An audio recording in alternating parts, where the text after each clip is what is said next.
মা আসছে তো আমি কি করবো? মাথায় তুলে নাচবো? আমি তোমার মাকে মাথায় তুলে নাচতে পারবো না, তুমি নাচো। আশ্চর্য, তুমি এরকম করতেছো কেন? আমি এমনই। কেন তুমি জানো না? কোথায় ওই মহিলা? কোথায় ওই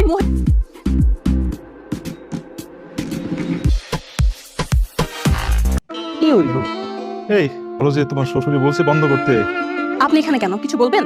হার্টের সমস্যা, এত জোরে কিছুক্ষণের জন্য কি গান বাজনা একটু বন্ধ রাখা যায়?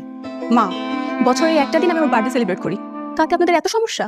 মানে 2-3 ঘন্টা কি কানে তুলা দিয়ে থাকা যায় না? আমার তো সব আপনি বাবাকে যেই বলুন কানের মধ্যে যেন তুলা দিয়ে রাখে।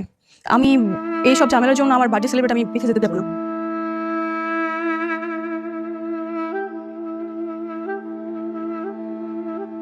কি এই যে ধরো তুলা, তোমার বৌমা বলছে কানের মধ্যে তুলা দিতে, তাহলে তোমার আর কোনো সমস্যা হবে না। ধরো। সেদিকে অপমান না করলে পারতে তুমি। আমি আর এই বাসায় থাকবো না। এই বাসায় থাকবা না মানে? কই থাকবা তুমি? কই যাবা? আলাদা বাসা ভাড়া নিয়ে থাকবো। আমি তোমার বাবা মায়ের সাথে এক মুহূর্তে বাসা থাকবো না। আমি তোমার বলছি না আমরা এই বাসাতেই থাকবো, এখান থেকে কোথাও যাবো না। কিন্তু আমি এখানে থাকবো না। তোমার বাবা মায়ের সাথে আমি এক মুহূর্তে এখানে থাকতে চাই না। হয়তো তারা থাকবে, আর নয়তো আমি এই বাসায় থাকবো। এই বাবা মা হয়তো এখন বৃদ্ধ হয়েছে বলে তোর কাছে ভালো লাগছে না, এক সময় কিন্তু তোকে ওরকম হতে হবে।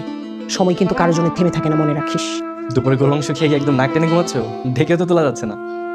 মাংস তো খাইতে পারি নাই বাবা, ওই মেহমান আসছিল তো মনে হয় শেষ হয়ে গেছিল। আচ্ছা মাংস যখন কিনলি তখন একটু বেশি করে কিনতি। গরু থেকে 1.5 কেজি গরু মাংস আনলাম, 2 ধরনের মাছ আনলাম, এগুলো সব গেল কই? আমার বাবা মা খেতে পারেনি কেন? আসলে হয়েছে কি, রান্নাটা অনেক মজা হয়েছিল, তাই ভাবি আর মা মিলে প্রায় অনেকটাই খেয়ে ফেলেছে। আমিও খেয়েছি। তুমি কোনো টেনশন করবো না, আমি তোমার জন্য ফ্রিজে তুলে রেখেছি। তুমি আসো, তুমি খেতে দিচ্ছি। আমার বাবা মা খেতে পারেনি আর তুমি সেগুলো বলা অব্দি খেয়ে আবার ফ্রিজে রেখে দিয়েছো। ওনাদের কি পেট নিয়ে ওনাদের খেতে মনে চাও না? বাবা এত দরদ? ঠিক আছে, তোমার যদি এত দরদ উঠলে তুমি রান্না করে খাওয়াতে পারো না? আমি কি তোমাকে না করেছি? আমার মাকে আমি যেমন রান্না করে খাইয়েছি, তোমার মা যদি খেতে ইচ্ছা হয় না, তুমিও রান্না করে খাওয়াবো।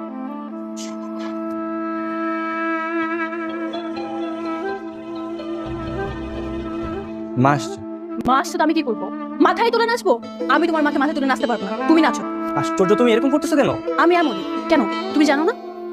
কোথায় ওই মহিলা? কোথায় ওই মহিলার জন্য আমাদের সংসার অশান্তি লেগেই রয়েছে। ঠিক আছে, মহিলা সামনে আসছে না কেন? এই মহিলা সামনে আসছে না কেন? সামনে আসেন বলছি।